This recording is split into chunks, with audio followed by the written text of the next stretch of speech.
ಅರೆ ಕಡಿಮೆ ಹಾಕು ಆದ್ರೆ ಅಸಲಿ ಹಾಕು. MDH ಕಾಶ್ಮೀರಿ ಕೆಂಪು ಮೆಣಸಿನ ಪೌಡರ್. ಹಾಯ್ ಹಲೋ ನಮಸ್ಕಾರ. ನೀವು ನೋಡ್ತಾ ಇದ್ದೀರಾ ಕರ್ನಾಟಕ ಪ್ರೈಮ್ ಟೈಮ್. ನಾನು ನಾಗೇಂದ್ರ ಬಾಬ್. ಇವತ್ತು ಕರ್ನಾಟಕ ಪ್ರೈಮ್ ಟೈಮ್ ನಲ್ಲಿ ಬಹಳ ಪ್ರಮುಖವಾದಂತಹ ಸುದ್ದಿಗಳಿದೆ. ಅದರಲ್ಲಿ ಪ್ರಮುಖವಾಗಿ ಇವತ್ತು ರಾಜ್ಯಾದ್ಯಂತ ಸಂಚಲನವನ್ನ ಸೃಷ್ಟಿ ಮಾಡಿದ ಸ್ಟೋರಿ ಅಂತಂದ್ರೆ ಅದು 400 ಕೋಟಿ ರೂಪಾಯಿ 2 ಟ್ರಕ್ ರಾಬರಿ ಆಗಿರೋದು. ಆ ವಿಚಾರ ಅಕ್ಟೋಬರ್ ತಿಂಗಳಲ್ಲಾದ್ರೂ ಕೂಡ ಈಗ ಅದು ಕರ್ನಾಟಕ ರಾಜ್ಯದಲ್ಲಿ ಸಂಚಲನವನ್ನ ಸೃಷ್ಟಿ ಮಾಡಿದೆ. ಇದು ಕರ್ನಾಟಕಕ್ಕೆ ಸಂಬಂಧಪಟ್ಟಂತಹ ದುಡ್ಡ, ಮಹಾರಾಷ್ಟ್ರಕ್ಕೆ ಸಂಬಂಧಪಟ್ಟಿದ್ದ ದುಡ್ಡ, ಯಾರು ಕಳಿಸ್ತಾ ಇದ್ರು, ಈ ಪ್ರಕರಣ ಹೇಗೆ ಬೆಳಕಿಗೆ ಬಂತು, ಇದೆಲ್ಲ ಸುದ್ದಿಯನ್ನ ಹೇಳ್ತೀವಿ. ಇದರ ಜೊತೆಗೆ ಮತ್ತೊಂದು ಪ್ರಮುಖವಾದಂತಹ ಸುದ್ದಿ ಅಂತಂದ್ರೆ ನಿನ್ನೆ ಹಾಸನದಲ್ಲಿ ಜೆಡಿಎಸ್ ವತಿಯಿಂದ ಶಕ್ತಿ ಪ್ರದರ್ಶನ ಆಯಿತು. ದೇವೇಗೌಡರ ಕುಟುಂಬದಿಂದ ಶಕ್ತಿ ಪ್ರದರ್ಶನ ಆಯಿತು. ಅಲ್ಲಿ ಮಾಜಿ ಪ್ರಧಾನಿಗಳಾದಂತಹ HD ದೇವೇಗೌಡ ಅವರು ಸಾಕಷ್ಟು ವಿಚಾರಗಳನ್ನ ಪ್ರಸ್ತಾಪ ಮಾಡಿದ್ರು. ಇದಕ್ಕೆ ಇವತ್ತು ಸಿಎಂ ಸಿದ್ದರಾಮಯ್ಯ ಅವರು ಕೌಂಟರ್ ಕೊಟ್ಟಿದ್ದಾರೆ. ಅದು ಯಾವ ರೀತಿಯಾಗಿ ಅಂತಂದ್ರೆ 2028 ನಡೆಯುವಂತಹ ಚುನಾವಣೆಯಲ್ಲಿ ಜೆಡಿಎಸ್ ಅಧಿಕಾರಕ್ಕೆ ಬರೋದಿಲ್ಲ, ಕಾಂಗ್ರೆಸ್ ಅಧಿಕಾರಕ್ಕೆ ಬರೋದು ಅಂತೇಳಿ ಟಕ್ಕರನ್ನ ಕೊಟ್ಟಿದ್ದಾರೆ. ಆ ವಿಚಾರ. ಇದರ ಜೊತೆಗೆ ಮತ್ತೊಂದು ಪ್ರಮುಖವಾದಂತಹ ಸುದ್ದಿ ಅಂತಂದ್ರೆ ರಾಜ್ಯಾದ್ಯಂತ ಬೈಕ್ ಟ್ಯಾಕ್ಸಿಗೆ ಅನುಮತಿಯನ್ನ ಕೊಡಲಾಗಿದೆ. ಆದ್ರೆ ಈಗ ಅಸೋಸಿಯೇಷನ್ ಈ ವಿಚಾರದಲ್ಲಿ ಎಂಟ್ರಿ ಆಗಿ ಒಂದಷ್ಟು ಡಿಮ್ಯಾಂಡ್ ಅನ್ನ ಇಟ್ಟಿದೆ. ಬೈಕ್ ಟ್ಯಾಕ್ಸಿ ಓಕೆ, ಆದ್ರೆ ಡಿಮ್ಯಾಂಡ್ ಅನ್ನ ಫುಲ್ಫಿಲ್ ಮಾಡಬೇಕು, ಈ ರೂಲ್ಸ್ ಅನ್ನ ಅವರು ಫಾಲೋ ಮಾಡಬೇಕು ಅಂತೇಳಿ ಒಂದಷ್ಟು ಕಂಡೀಷನ್ಸ್ ಅಪ್ಲೈ ಅಂತ ಹೇಳ್ತಿದ್ದಾರೆ. ಈ 3 ಪ್ರಮುಖ ಸುದ್ದಿಗಳ ಜೊತೆಯಲ್ಲಿ ಮತ್ತೊಂದಷ್ಟು ಪ್ರಮುಖ ಸುದ್ದಿಗಳಿದೆ. ಅದೆಲ್ಲವನ್ನು ಕೂಡ ಮುಂದಿನ ಹಂತದಲ್ಲಿ ನಿಮ್ಮ ಮುಂದೆ ಇಡ್ತಾ ಹೋಗ್ತೀನಿ. ಅದಕ್ಕಿಂತ ಮುಂಚೆ ಈ ಕ್ಷಣದ ಹೆಡ್ಲೈನ್ಸ್. ಬೆಳಗಾವಿಯಲ್ಲಿ ದೇಶದ ಅತಿ ದೊಡ್ಡ ಲೂಟಿ, ಯತೀಮರ ಪಾಲಾಯಿತು 400 ಕೋಟಿ. ಕಳ್ಳತನದ ಬೆನ್ನಲ್ಲೇ ಕೈ ಕಮಲ ಪಡೆ ಜಟಾಪಟಿ. ದರೋಡೆ ಕೇಸ್ ಹಿಂದೆ ಬಿದ್ದ ಖಾಕಿಗಣ, ಹವಾಲಾದಿಂದ ಬಂದಿದ್ದ 400 ಕೋಟಿ ಹಣ. ಗುಜರಾತ್ ರಾಜಕಾರಣಿ ಮೇಲೆ ಅನುಮಾನ.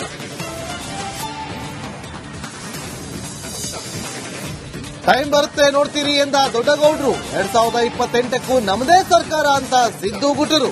ಕನಸು ಕಾಣ್ತೀರಿ ಅಂತ HDK ಕೌಂಟರ್. ಪದ್ಮಶ್ರೀ ಪುರಸ್ಕೃತರ ಪಟ್ಟಿ ಪ್ರಕಟ. 8 ಕನ್ನಡಿಗರಿಗೆ ಪ್ರತಿಷ್ಠಿತ ಪ್ರಶಸ್ತಿಯ ಕಿರೀಟ. ಸರಸ್ವತಿ ಪುತ್ರ ವಿಶೇಷ ಚೇತನ ವೈದ್ಯನಿಗೆ ಪದ್ಮಶ್ರೀ ಮುಕುಟ. ಕಿರಿಕ್ ಮಾಡಿ ಹೊರಬಿದ್ದ ಬಾಂಗ್ಲಾದೇಶ್, ಮಿತ್ರ ದೇಶ ಸಮರ್ಥಿಸಿಕೊಳ್ಳಲು ಪಾಕ್ ಸರ್ಕಾರ. ಜೈ ಶಾ ಧಮ್ಕಿ ಬೆನ್ನಲ್ಲೇ ಟೀಮ್ ಅನೌನ್ಸ್.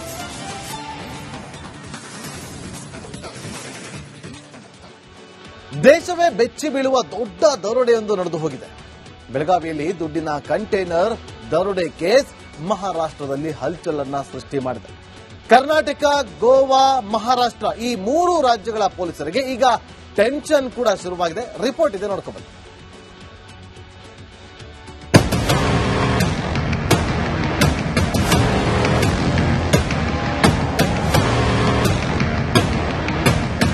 ನೀವು ಫಾಸ್ಟ್ ಅಂಡ್ ಫ್ಯೂರಿಯಸ್ ಸರಣಿಯ ಸಿನಿಮಾಗಳನ್ನ ನೋಡಿರ್ತೀರಿ.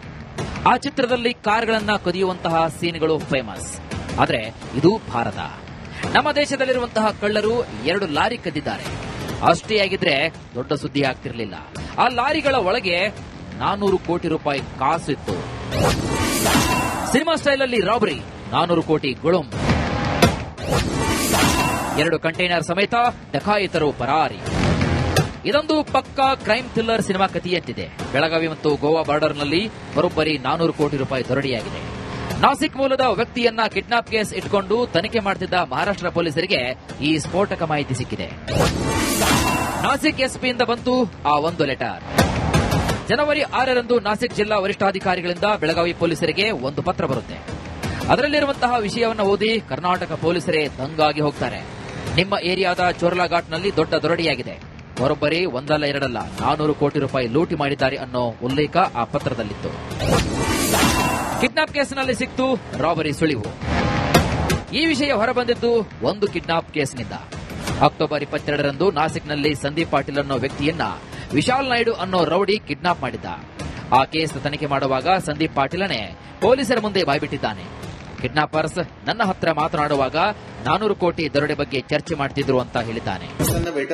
गोटीला गेलो असता त्यांनी मला बलदेवरी त्यांच्या फॉर्च्युनर मध्ये बसवले.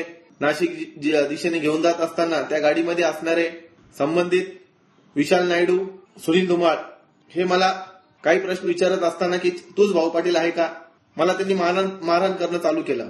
मग विशाल नायडूकडे असलेली बंदूक ती विशाल नायडूंनी काढत माझ्या कानावर लावली व मला बोलले की आमच्या शेठचे 400 करोड रुपये तू आताच्या आता देऊन टाक, कारण की तूच भाऊ पाटील आहे, तुझाच फोटो आम्हाला आला आहे, तुझ्याच नावाने आम्हाला फोन येत आहे, आमच्या शेठचे 400 करोड रुपये तू देऊन टाक, तुला मी इथंच ठार मारून टाकाल. त्यानंतर मला त्यांच्या ऑफिसमध्ये माहीत पडलं हे जे कंटेनर लुटले गेले हे फक्त 400 करोड नव्हते, हे टोटल 1000 ಕರೋಡ್च्या जुन्या ನೋಟಾ होत्या.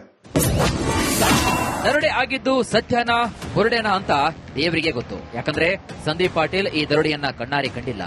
ಆತ ಕೇವಲ ಕಿಡ್ನಾಪರ್ಸ್ ಹೇಳಿದ್ದನ್ನ ಪೊಲೀಸರಿಗೆ ತಿಳಿಸಿದ್ದಾನೆ. ಪ್ರಕರಣದ ಐ ವಿಟ್ನೆಸ್ ಅಥವಾ ದರೋಡೆಯಾದ ಮಾಲೀಕರು ಇನ್ನು ಮುಂದೆ ಬಂದಿಲ್ಲ. ದರೋಡೆಯಾದ ಹಣವು ಹಿಂತೆಗೆದುಕೊಂಡಿರುವಂತಹ ಹಳೆಯ 2000 ಮುಖಬೆಲೆಯ ನೋಟುಗಳು ಅಂತ ಪತ್ರದಲ್ಲಿ ಉಲ್ಲೇಖಿಸಲಾಗಿದೆ. ದರೋಡೆ ನಡೆದಿದೆ ಎನ್ನಲಾದ ಚೋರ್ಲಾಘಾಟ್ ಕರ್ನಾಟಕ, ಮಹಾರಾಷ್ಟ್ರ ಮತ್ತು ಗೋವಾ ರಾಜ್ಯಗಳ ಗಡಿಯಲ್ಲಿದೆ. ಸದ್ಯ ಮಹಾರಾಷ್ಟ್ರದಲ್ಲಿ 198 ಬಿಎನ್ಎಸ್ಎಸ್ ಸೆಕ್ಷನ್ ಅಡಿ ಪ್ರಕರಣ ದಾಖಲಾಗಿದ್ದು 3 ಪೊಲೀಸ್ ಠಾಣೆಗಳ ವ್ಯಾಪ್ತಿಯಲ್ಲಿ ತನಿಖೆ ನಡೀತಾ ಇದೆ. ತನಿಖೆಗೆ ಎಸ್ಐಟಿ ರಚಿಸಿದ ಮಹಾರಾಷ್ಟ್ರ ಸಿಎಂ. 3 ರಾಜ್ಯದ ಪೊಲೀಸರಿಂದ ಕಂಟೈನರ್ಗೆ ತಲಾಶ್.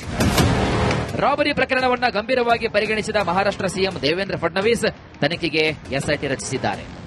ಸಹಕಾರ ನೀಡುವಂತೆ ಬೆಳಗಾವಿ ಎಸ್ಪಿ ರಾಮರಾಜನ್ಗೂ ಕೂಡ ಮನವಿ ಮಾಡಿದ್ದಾರೆ. ಕರ್ನಾಟಕ, ಮಹಾರಾಷ್ಟ್ರ, ಗೋವಾ ಪೊಲೀಸರು 400 ಕೋಟಿ ರೂಪಾಯಿ ಇದ್ದಂತಹ 2 ಕಂಟೈನರ್ಗಳ ಹುಡುಕಾಟಕ್ಕೆ ಇಳಿದಿದ್ದಾರೆ. आरोप लावून काही लोकांनी त्याला धमक्या दिल्या आणि हे आमचे पैसे आम्हाला परत दे या संदर्भाने त्याला मारहाण केली, त्याला धमकी दिली आणि त्याचं अपहरण केलं. या अनुषंगाने गुन्हा दाखल आहे. त्या गुन्ह्याच्या तपासाच्या अनुषंगाने आतापर्यंत आम्ही 5 आरोपी अटक केलेले आहेत. 5वा आरोपी विराट गांधी हा आज रोजी आम्ही अटक केलाय. त्याचा 28 तारखेपर्यंत आम्हाला पोलीस कोठडी मिळालेली आहे. ಅಷ್ಟಕ್ಕೂ ಕಂಟೈನರ್ನಲ್ಲಿ 400 ಕೋಟಿ ಹಣವನ್ನ ಎಲ್ಲಿಗೆ ಸಾಗಿಸಲಾಗ್ತಾ ಇತ್ತು, ಮಹಾರಾಷ್ಟ್ರದ ಸ್ಥಳೀಯ ಚುನಾವಣೆಗೆ ಅಕ್ರಮವಾಗಿ ಹಣ ಸಾಗಿಸಲಾಗ್ತಾ ಇತ್ತ, ಎಲ್ಲದಕ್ಕೂ ಕೂಡ ತನಿಖೆ ಬಳಿಕವಷ್ಟೇ ಉತ್ತರ ಸಿಗಬೇಕಾಗಿದೆ. Mailari Patath, Republic Kannada, Belagavi. Just imagine ಮಾಡ್ಕೊಳ್ಳಿ, 400 ಕೋಟಿ ಹಣ, ಅದು 2000 ಮುಖಬೆಲೆಯ ಹಣ, ಅದು ಹೇಗೆ ತುಂಬಿ ಕಳಿಸಿದ್ರು ಅಂತೇಳಿ ನೋಡಿ. ನಿಮ್ಗೆ ಇಲ್ಲಿ ನಮ್ಮ ಸ್ಕ್ರೀನ್ ಮೇಲೆ ಒಂದು ಮ್ಯಾಪ್ ಅನ್ನ ತೋರಿಸ್ತಾ ಇದೀವಿ. ಇದ್ರ ಬಗ್ಗೆ ಎಕ್ಸ್ಪ್ಲೈನ್ ಮಾಡ್ಬಿಡ್ತೀನಿ. ಯಾಕೆ 3 ರಾಜ್ಯಗಳನ್ನ ಈ ರಾಬರಿ ಪ್ರಕರಣ ಬೆಚ್ಚಿ ಬೀಳಿಸಿದೆ ಅಂತೇಳಿ ಕಾರಣ ಇಷ್ಟೇ. ನಿಮ್ಗೆ ಇಲ್ಲಿ ರೆಡ್ ಅಲ್ಲಿ ನಿಮ್ಗೆ ಬ್ಲಿಂಕ್ ಆಗ್ತಾ ಇದೆಯಲ್ಲ, ಅದು ಚೋರ್ಲಾ ಘಾಟ್. ಚೋರ್ಲಾ ಘಾಟ್ ಅದು. ಆ ಘಾಟ್ ಯಾವ ತರ ಇದೆ ಅಂತಂದ್ರೆ 3 ರಾಜ್ಯಗಳಿಗೂ ಕೂಡ ಸೇರುತ್ತದು ಘಾಟ್. ಅದರ ವ್ಯಾಪ್ತಿ ಏನಿದೆಯಲ್ಲ, ಚೋರ್ಲಾ ಘಾಟ್ನ ವ್ಯಾಪ್ತಿ ಕೆಳಗಡೆ ಭಾಗಕ್ಕೆ ಬಂದ್ರೆ ನೋಡಿ, ಇಲ್ಲಿ ಕೆಳಗಡೆ ಭಾಗಕ್ಕೆ ಬಂದ್ರೆ ಅಲ್ಲಿ ಗೋವಾ, ಮೇಲ್ಗಡೆ ಭಾಗಕ್ಕೆ ಹೋದ್ರೆ ಮಹಾರಾಷ್ಟ್ರ, ಸ್ವಲ್ಪ ಮುಂದೆ ಹೋದ್ರೆ ಪಕ್ಕಕ್ಕೆ ಹೋದ್ರೆ ಅದು ಕರ್ನಾಟಕ. 3 ರಾಜ್ಯಗಳಿಗೆ ವ್ಯಾಪ್ತಿಯಲ್ಲಿ ಬರುವಂತಹ ಚೋರ್ಲಾ ಘಾಟ್. ಹಾಗಾಗಿ ಇಲ್ಲಿ 3 ರಾಜ್ಯಗಳ ಪೊಲೀಸರಿಗೆ ಟೆನ್ಷನ್ ಶುರುವಾಗಿರೋದು. ಯಾಕೆಂತಂದ್ರೆ ಇಲ್ಲಿ ಆ 2 ಟ್ರಕ್ ನಲ್ಲಿ ತುಂಬಿಕೊಂಡು ಹೋಗ್ತಾ ಇತ್ತು ಅಂತ ಹೇಳಲಾದಂತಹ 400 ಕೋಟಿ ರೂಪಾಯಿ ಹಣ ಇದ್ದಂತ ಆ ಒಂದು ಕಂಟೈನರ್ಗಳನ್ನೇ ಇವತ್ತು ರಾಬರಿ ಮಾಡಲಾಗಿದೆ. ಆ ಕಂಟೈನರ್ಲಿ 400 ಕೋಟಿ ರೂಪಾಯಿ ಇತ್ತು ಅಂತ ಹೇಳ್ತಾರಲ್ಲ, ಅದ್ಯಾವುದು? 2000 ಮುಖ ಬೆಲೆಯ 400 ಕೋಟಿ ರೂಪಾಯಿ ಹಣ. ಬೆಳಗಾವಿಯಲ್ಲಿ ಕಂಟೈನರ್ ಇದ್ದಂತಹ 400 ಕೋಟಿ ಹಣ ಇಲ್ಲಿ ಮಹಾರಾಷ್ಟ್ರ ವ್ಯಾಪ್ತಿಯಲ್ಲಿದ್ದಾಗ ರಾಬರಿ ಆಯ್ತಾ, ಗೋವಾ ವ್ಯಾಪ್ತಿಯಲ್ಲಿದ್ದಾಗ ರಾಬರಿ ಆಯ್ತಾ, ಕರ್ನಾಟಕ ವ್ಯಾಪ್ತಿಯಲ್ಲಿ ಇದ್ದಂತ ಸಂದರ್ಭದಲ್ಲಿ ರಾಬರಿ ಆಯ್ತಾ, ಇನ್ನೂ ಕ್ಲಿಯರ್ ಆಗಿ ಗೊತ್ತಿಲ್ಲ. ಆದ್ರೆ ಚೋರ್ಲಾ ಘಾಟ್ ಅಲ್ಲಿ ರಾಬರಿ ಆಗಿದೆ. ಆಗ 3 ರಾಜ್ಯಗಳಿಗೆ ಸಂಬಂಧಪಡುತ್ತೆ. ತನಿಖೆ ಶುರುವಾಗಿದೆ. ತನಿಖೆ ಇವತ್ತು ಶುರುವಾಗಿಲ್ಲ, ತುಂಬಾ ದಿನಗಳಿಂದ ಶುರುವಾಗಿದೆ. ಆದ್ರೆ ಇವತ್ತು ಇದು ರಿವೀಲ್ ಆಗಿದೆ. ಅದು ಹೆಂಗೆ ರಿವೀಲ್ ಆಯಿತು ಅನ್ನೋದನ್ನ ನಿಮಗೆ ಮುಂದಿನ ಹಂತದಲ್ಲಿ ಹೇಳ್ತಾ ಹೋಗ್ತೀನಿ. ಆದ್ರೆ ಈಗ ಆ ಕಂಟೈನರ್ ನಲ್ಲಿದ್ದಂತ 400 ಕೋಟಿ ಹಣವನ್ನ ರಾಬರಿ ಮಾಡಿದ್ದಾರೆ ಅಂತೇಳಿ ನಾವ್ಯಾವುದೋ ರೀಲ್ ಕಹಾನಿ ಹೇಳ್ತಾ ಇಲ್ಲ ಸರ್, ರೀಲ್ ಕಹಾನಿನೇ ಹೇಳ್ತಾ ಇರೋದು. ಸಿನಿಮಾ ಸ್ಟೈಲ್ ಅಲ್ಲಿ ಇದೆ ಇದು. ಒಂದ್ ರೀತಿಯಲ್ಲಿ ಹೇಳ್ತಾ ಹೋದ್ರೆ ಅಷ್ಟು ಹಣವನ್ನ ದರೋಡೆ ಮಾಡಿರುವಂತಹ ಖತರ್ನಾಕ್ ಕದೀಮರು ಯಾರು ಅನ್ನೋದೇ ಈಗಿರುವಂತಹ ಯಕ್ಷ ಪ್ರಶ್ನೆ. ಅದನ್ನೇ ಹುಡುಕ್ತಾ ಇರೋದೀಗ ಪೊಲೀಸ್ನವರು. ಇದು ಯಾವಾಗ ಆಗಿದ್ದು ದರೋಡೆ? 2025 ಕಳೆದ ವರ್ಷ ಅಕ್ಟೋಬರ್ 16ನೇ ತಾರೀಕಿನಂದು ಈ 400 ಕೋಟಿ ರೂಪಾಯಿ ಇದ್ದಂತ 2 ಕಂಟೈನರ್ಗಳನ್ನ ರಾಬರಿ ಮಾಡಿದ್ದಾರೆ. ಅದು ಚೋರ್ಲಾ ಘಾಟ್ನಲ್ಲಿ. ಚೋರ್ಲಾ ಘಾಟ್ನಲ್ಲಿ 2 ಕಂಟೈನರ್ ಲಾರಿಯನ್ನ ಹೈಜಾಕ್ ಮಾಡಿ ಅದನ್ನ ರಾಬ್ರಿ ಮಾಡಿದ್ದಾರೆ. ಆ ಕಂಟೈನರ್ ಎಲ್ಲೋಯ್ತು ಗೊತ್ತಿಲ್ಲ. ಆ ಕಂಟೈನರ್ ಇದ್ದಂತ ಹಣ ಏನಾಯ್ತು ಗೊತ್ತಿಲ್ಲ. ಇದನ್ನೇ ಈಗ ಪೊಲೀಸರು ಹುಡುಕ್ತಾ ಇರೋದು. 3 ರಾಜ್ಯಗಳ ಗಡಿಯಲ್ಲಿರುವಂತಹ ಚೋರ್ಲಾಘಾಟ್, ನಾನಾಗ್ಲೇ ಹೇಳಿದಂತೆ 3 ರಾಜ್ಯಗಳ ಗಡಿಯಲ್ಲಿರುವಂತಹ ಚೋರ್ಲಾಘಾಟ್ ನಲ್ಲಿ ಇದು ರಾಬ್ರಿ ಆಗಿದೆ. ಈಗ ಕರ್ನಾಟಕದವರು ಎಫ್ಐಆರ್ ಮಾಡ್ಕೋಬೇಕಾ, ಗೋವಾದವರು ಎಫ್ಐಆರ್ ಮಾಡ್ಕೋಬೇಕಾ, ಮಹಾರಾಷ್ಟ್ರದಲ್ಲಿ ಎಫ್ಐಆರ್ ಆಗ್ಬೇಕಾ? ಈಗ ಇದೇ ಇರುವಂತಹ ವಿಚಾರ. ಆದ್ರೆ ಇದು ಹೇಗೆ ಬೆಳಕಿಗೆ ಬರುತ್ತೆ ಅನ್ನೋದು ನೋಡಿ, ಸಿಂಪಲ್ ಆಗಿ ಹೇಳ್ತೀನಿ. ಅಕ್ಟೋಬರ್ ತಿಂಗಳಲ್ಲಿ 400 ಕೋಟಿ ರೂಪಾಯಿ ಇದ್ದಂತ 2 ಕಂಟೈನರ್ಗಳು ಹೈಜಾಕ್ ಮಾಡಿ ರಾಬ್ರಿ ಮಾಡ್ತಾರೆ. ಯಾರಿಗೂ ಗೊತ್ತಾಗೋದಿಲ್ಲ. ಅದಾದ್ಮೇಲೆ ಒಂದು ಕಿಡ್ನಾಪ್ ಆಗುತ್ತೆ ನಾಸಿಕ್ನಲ್ಲಿ, ಮಹಾರಾಷ್ಟ್ರದ ನಾಸಿಕ್ನಲ್ಲಿ ಒಂದು ಕಿಡ್ನಾಪ್ ಆಗುತ್ತೆ. ಆ ಕಿಡ್ನಾಪ್ ಆಗೋದು ಯಾರು ಅಂತಂದ್ರೆ ಸಂದೀಪ್ ಪಾಟೀಲ್ ಅನ್ನೋನ್ನ ಕಿಡ್ನಾಪ್ ಮಾಡ್ತಾರೆ. ಉದ್ಯಮಿ ಕಿಶೋರ್ ಸಾವ್ಲಾ ಕಡೆಯವರು ಆತನನ್ನ ಕಿಡ್ನಾಪ್ ಮಾಡಿದ್ರು ಅಂತೇಳಿ ಆರೋಪ. ಯಾವಾಗ ಈ ಸಂದೀಪ್ ಪಾಟೀಲ್ನ ಕಿಡ್ನಾಪ್ ಆಗುತ್ತೋ ಆತನನ್ನ ಸುಮಾರು 1.5 ತಿಂಗಳ ಕಾಲ ಇಟ್ಟುಕೊಂಡು ಚಿತ್ರ ಹಿಂಸೆ ಕೊಡ್ತಾರಂತೆ. ಕೊಡು 400 ಕೋಟಿ ರೂಪಾಯಿ ಇಟ್ಟಿದ್ಯಾ, ಕೊಡು 400 ಕೋಟಿ ರೂಪಾಯಿ ಇಟ್ಟಿದ್ಯಾ, ನೀನೇ ಎಲ್ಲೋ ಬಚ್ಚಿಟ್ಟಿದ್ಯಾ, ನೀನೇ ಕೊಡಬೇಕು ಅಂತ ಹೇಳಿ ಆತನ ಹಣೆಗೆ ಗನ್ ಇಟ್ಟು ಗನ್ ಪಾಯಿಂಟ್ ಅಲ್ಲಿ ಹಿಡಿದು ಅವನಿಗೆ ಬೆದರಿಕೆ ಹಾಕ್ತಾರೆ. ಹೀಗೆ 1.5 ತಿಂಗಳು ಚಿತ್ರ ಹಿಂಸೆ ಕೊಟ್ಟ ಮೇಲೆ ಸಂದೀಪ್ ಪಾಟೀಲ್ ಹೇಗೋ ಮಾಡಿ ತಪ್ಪಿಸ್ಕೊಂಡು ಬರ್ತಾನಂತೆ. ತಪ್ಪಿಸ್ಕೊಂಡು ಬಂದು ಸೀದಾ ಹೋಗಿ ನಾಸಿಕ್ ಪೊಲೀಸ್ ಠಾಣೆಗೆ ಕಂಪ್ಲೇಂಟ್ ಕೊಡ್ತಾನೆ. ಏನಂತ ಕಂಪ್ಲೇಂಟ್ ಕೊಡ್ತಾನೆ? ಇಲ್ಲಿವರೆಗೂ ಪೊಲೀಸರು ಗೊತ್ತೇ ಇರೋದಿಲ್ಲ. ಈ 400 ಕೋಟಿ ರೂಪಾಯಿ ಇರುವಂತ 2 ಕಂಟೈನರ್ಗಳು ಹೈಜಾಕ್ ಆಗಿದೆ, ರಾಬ್ರಿ ಆಗಿದೆ ಅನ್ನೋದು ಗೊತ್ತೇ ಇರೋದಿಲ್ಲ. ಯಾವಾಗ ಸಂದೀಪ್ ಪಾಟೀಲ್ ಕಿಡ್ನಾಪ್ ಆಗುತ್ತೋ 1.5 ತಿಂಗಳು ಆತನಿಗೆ ಟಾರ್ಚರ್ ಕೊಡ್ತಾರೋ, ಚಿತ್ರಹಿಂಸೆ ಕೊಡ್ತಾರೋ, ಆತ ತಪ್ಪಿಸ್ಕೊಂಡು ಬಂದಾದ್ಮೇಲೆ ಹೋಗಿ ನಾಸಿಕ್ ಪೊಲೀಸ್ ಠಾಣೆಯಲ್ಲಿ ಕಂಪ್ಲೇಂಟ್ ಕೊಡ್ತಾನೆ.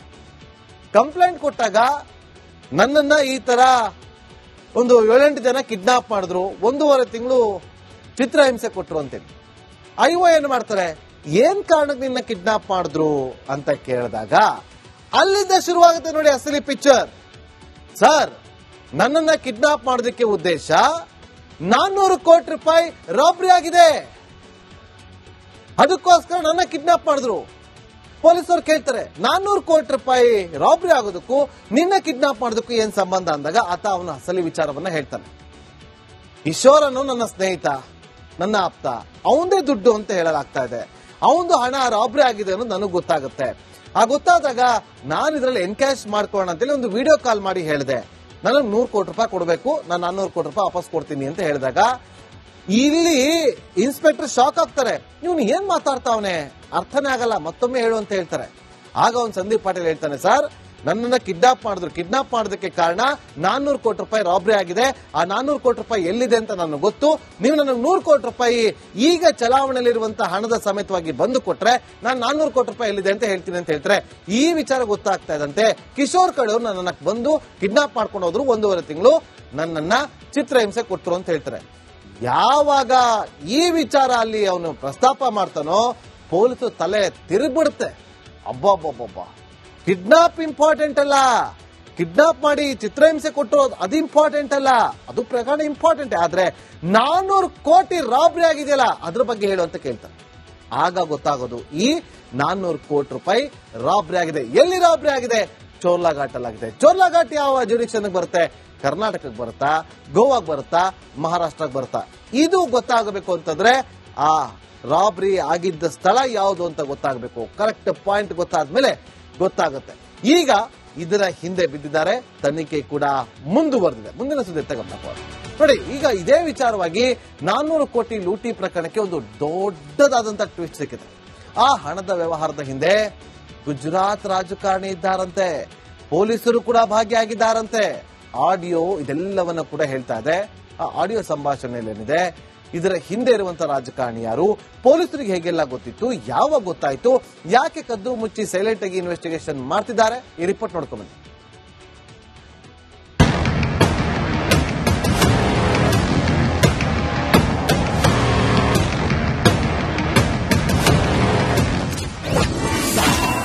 $400 ಕೋಟಿ ರಾಬರಿ ಕೇಸ್ ಆಡಿಯೋ ಲೀಕ್,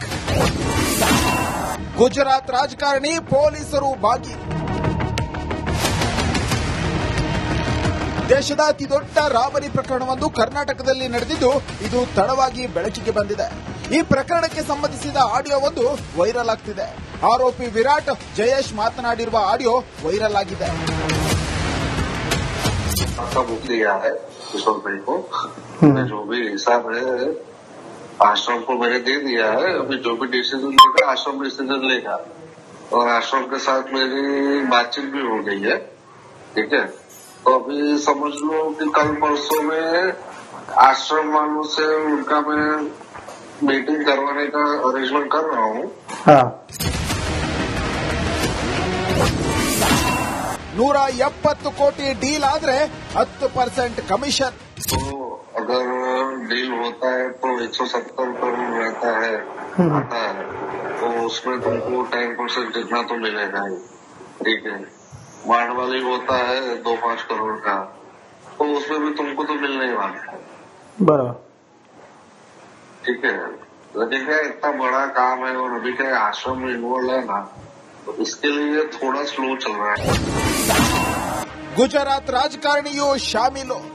आता कसं आहे की त्याच्यामध्ये जो मध्यस्थी माणूस आहे तो मोठा आहे, म्हणजे विराट आणि माझ्यामध्ये माणूस आहे तो फार मोठा माणूस आहे आणि मोठा पॉलिटिशियन आहे गुजरात.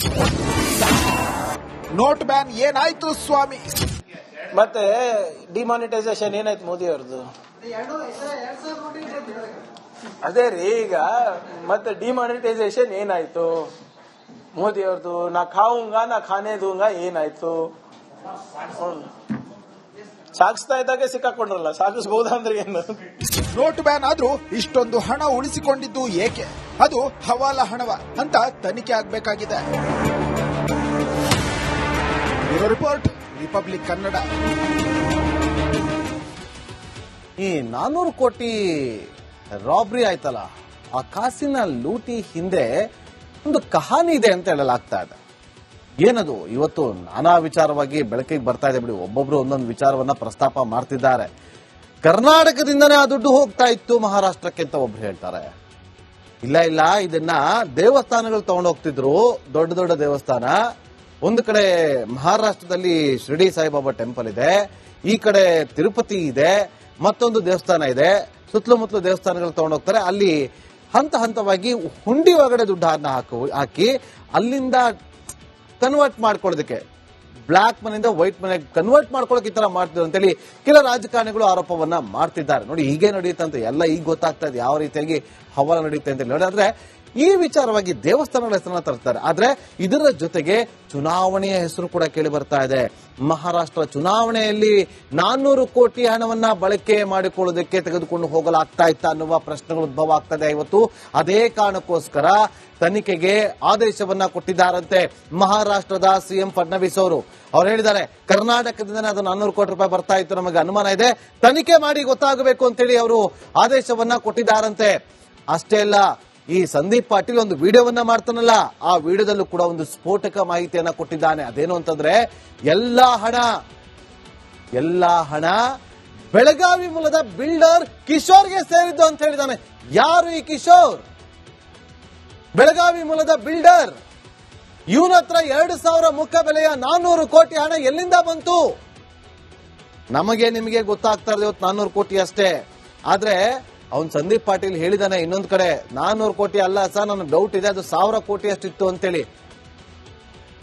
ಏನ್ರಿ ಒಳ್ಳೆ ಕಸನ ಶಿಫ್ಟ್ ಮಾಡ್ದಂಗೆ, ಕಸನ ತಗೊಂಡೋಗಿ ಬೇರೆ ಕಡೆಗೆ ಸಾಗಾಟ ಮಾಡ್ದಂಗೆ ಇವರು ಹಣನ ಸಾಗಾಟ ಮಾಡ್ತಾರಲ್ಲ.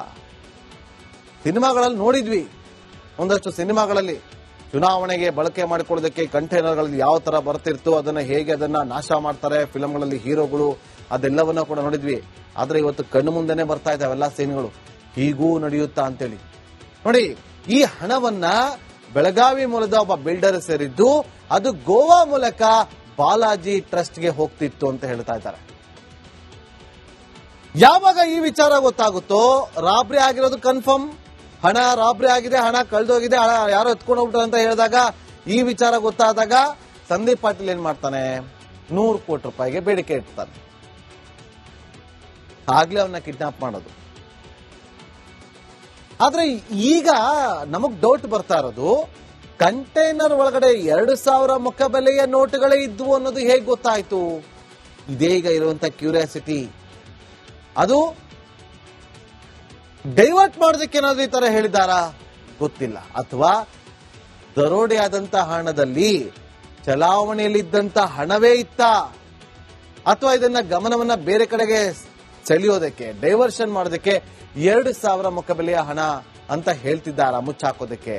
ಈ ಹಣವನ್ನ ಟ್ರಸ್ಟ್ಗೆ ಕಳಿಸೋದಕ್ಕೆ ಯತ್ನ ಪಟ್ಟಿದ್ರ? ಟ್ರಸ್ಟ್ ಮೂಲಕ ಹಣ ಬದಲಾವಣೆಗೆ ಯತ್ನ ನಡೀತಿತ್ತ? ಟ್ರಸ್ಟ್ಗಳ ಮೂಲಕ ಹಣವನ್ನ ಬದಲಾವಣೆ ಮಾಡೋದಕ್ಕೆ ಯತ್ನಿಸಿದ್ರಂತೆ. ಹೆಂಗೆ ಟ್ರಸ್ಟ್ ಮಾಡೋದು ನಾವೀಗ? ಯಾವ ಟ್ರಸ್ಟ್ ಮೇಲೆ ಯಾರು ಟ್ರಸ್ಟ್ ಇಟ್ಕೋಬೇಕು ಅನ್ನೋದೇ ಗೊತ್ತಾಗ್ತಾ ಇಲ್ಲ. ಈ ಟ್ರಸ್ಟ್ಗಳಿರೋದು ಇದಕ್ಕೇನನ್ನೋದು ಈಗ ಟ್ರಸ್ಟೇ ಕಳ್ಕೊಂಡ್ಬಿಡ್ತಾ ಇದೆ. ನೋಡಿ, ಭಾರಿ ಅನುಮಾನ ಕಾರಣವಾಗ್ತಾ ಇದೆ. ಈ 400 ಕೋಟಿ ಹಣ ಪತ್ತೆ ಆಗುತ್ತೋ ಇಲ್ಲೋ ಗೊತ್ತಿಲ್ಲ. ನಾನಾ ಆಯಾಮಗಳು, ನಾನಾ ದಿಕ್ಕುಗಳು, ನಾನಾ ಟ್ವಿಸ್ಟ್ಗಳಂತೂ ಪಡೆದುಕೊಳ್ಳುತ್ತೆ. ಅಂತಿಮವಾಗಿ ಇದು ಯಾರ್ದು ಹಣ ಅನ್ನೋದು ಮಾತ್ರ ಗೊತ್ತಾಗುತ್ತೋ ಇಲ್ವೋ ಗೊತ್ತಿಲ್ಲ. ಯಾಕಂದ್ರೆ ಬೀದರಲ್ಲಿ 90 ಲಕ್ಷ ಹಣವನ್ನ ರಾಬರಿ ಮಾಡ್ಕೊಂಡು ಹೋದ್ರು. ಅದೇ ಇನ್ನೂ ಪತ್ತೆ ಆಗಿಲ್ಲ. ಈ 400 ಕೋಟಿ ರೂಪಾಯಿ ಹಣವನ್ನ ಪತ್ತೆ ಮಾಡ್ತಾರ ಗೊತ್ತಿಲ್ಲ. ಯಾರ್ಯಾರು ಎಂಟ್ರಿ ಆಗ್ತಾರೋ ಗೊತ್ತಿಲ್ಲ. ಈಗಂತೂ ಸಖತ್ ಸದ್ದು ಮಾಡ್ತಾ ಐತೆ ಈ ವಿಚಾರ.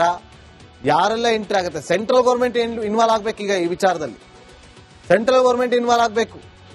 ಅವ್ರಿಗೂ ಈ ವಿಚಾರ ಗೊತ್ತಾಗಿ ಸಿಬಿಐ ಎಂಟ್ರಿ ಆಗಿ ಅಲ್ಲಿ ಇನ್ವೆಸ್ಟಿಗೇಷನ್ ಮಾಡಬೇಕಾಗತ್ತೆ. ಗೊತ್ತಿಲ್ಲ ಏನೇನಾಗುತ್ತೆ ಅಂತೇಳಿ. 400 ಕೋಟಿ ಹಣ ಯಾರಪ್ಪನ ಮನೆಯ ದುಡ್ಡು ಗೊತ್ತಿಲ್ಲ.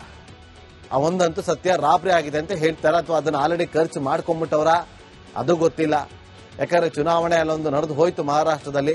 ಸ್ಥಳೀಯ ಸಂಸ್ಥೆ ಚುನಾವಣೆಗಳು ಬಂದಾಗಿದೆ, ಆಲ್ರೆಡಿ ಶಿಫ್ಟ್ ಆಗೋಗಿದ್ಯಾ, ಅಥವಾ ಯಾರಾದ್ರೂ ತಗೊಂಡೋಗಿ ಇಟ್ಕೊಂಡು ರಾಬರಿ ಆಗೋಯ್ತು ಅಂತ ಹೇಳಿ ಸುಳ್ಳು ಸುದ್ದಿಯನ್ನ ಹಬ್ಬಿಸ್ಬಿಟ್ಟಿದಾರ? ಎಲ್ಲವೂ ಕೂಡ ಅನುಮಾನಗಳಿಗೆ ಕಾರಣವಾಗ್ತಾ ಇದ್ರೆ ಎಲ್ಲವೂ ಕೂಡ ಗೊತ್ತಾಗಬೇಕು ಅಂತಂದ್ರೆ ತನಿಖೆಯಿಂದ ಮಾತ್ರ ಗೊತ್ತಾಗುತ್ತೆ. ಯಾರು ಪ್ರಾಮಾಣಿಕವಾಗಿ ತನಿಖೆ ಮಾಡಿದ್ದಕ್ಕೆ ಒಂದು ಅಂತಿಮವನ್ನ ಆಡ್ತಾರೋ ಅವರೇ ಗ್ರೇಟ್. ಬಾದ ಇಟ್ಕೊಂಡ್ಬಿಟ್ಟು ಮುಂದಿನ ಸುದ್ದಿ ಗಮನಕ್ಕೆ ಮಾಡಿ.